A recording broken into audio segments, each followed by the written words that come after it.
Do you know where the sun was born in the Milky Way? It wasn't in the Orion Arm, and it definitely wasn't at the edge of the galaxy. It was actually born much closer to the galactic center. On March the 12th, 2026, a paper published in the prestigious journal Astronomy and Astrophysics revealed something astonishing about the sun and its siblings. Astronomers discovered that the sun, along with more than 6,000 sibling stars, was originally formed near the direction of Sagittarius, close to the center of the Milky Way. Together, they went through an epic interstellar migration, traveling over 10,000 light years. This is one of the most significant discoveries about the sun's origin in recent years.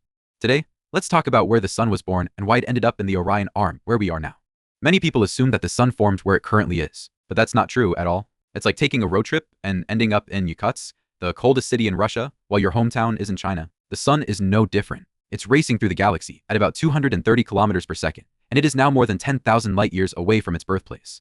To figure out where the sun came from, scientists used data from the Gaia Space Telescope to analyze the motion of nearly 2 billion stars in the Milky Way. They found that the sun and thousands of other stars all originated from the direction of Sagittarius. The most important clue comes from the sun's unusual chemical composition. In astronomy, there's a term called metallicity, which simply means the proportion of elements heavier than hydrogen and helium in a star. These heavy elements act like a cosmic ID card, revealing where a star was born. The sun has a very high metallicity, especially rich in iron. But here's the problem. We're currently located in a relatively remote, outer region of the Milky Way. That doesn't match at all. Stars in this region shouldn't have such high metallicity. Instead, this kind of composition is typical of the dense, chaotic, and metal-rich environment near the galactic center.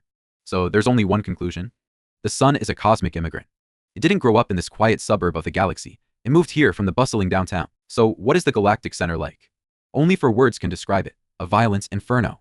The stellar density is extremely high.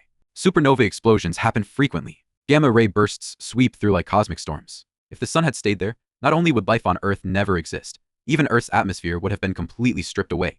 So how did the sun manage to move house?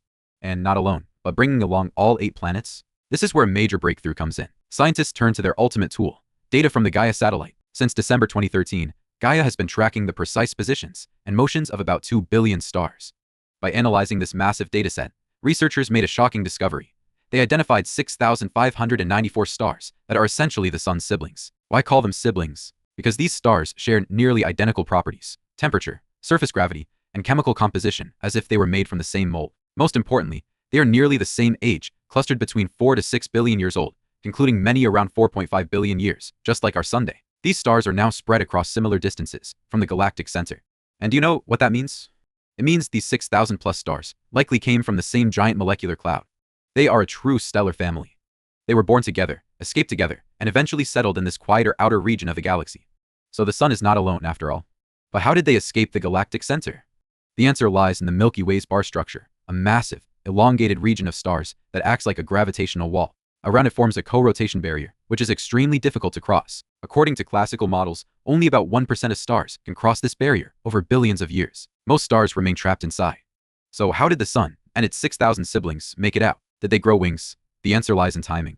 Through simulations and detailed analysis, scientists reconstructed what happened. When the sun and its sibling stars began moving outward, the Milky Way's bar structure was still forming. Around 4 billion years ago, this massive structure had not yet fully developed.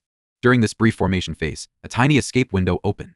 And the sun, along with its siblings, seized that fleeting opportunity like surfers riding a wave, escaping the deadly core of the galaxy and migrating to the safer outskirts where we are today.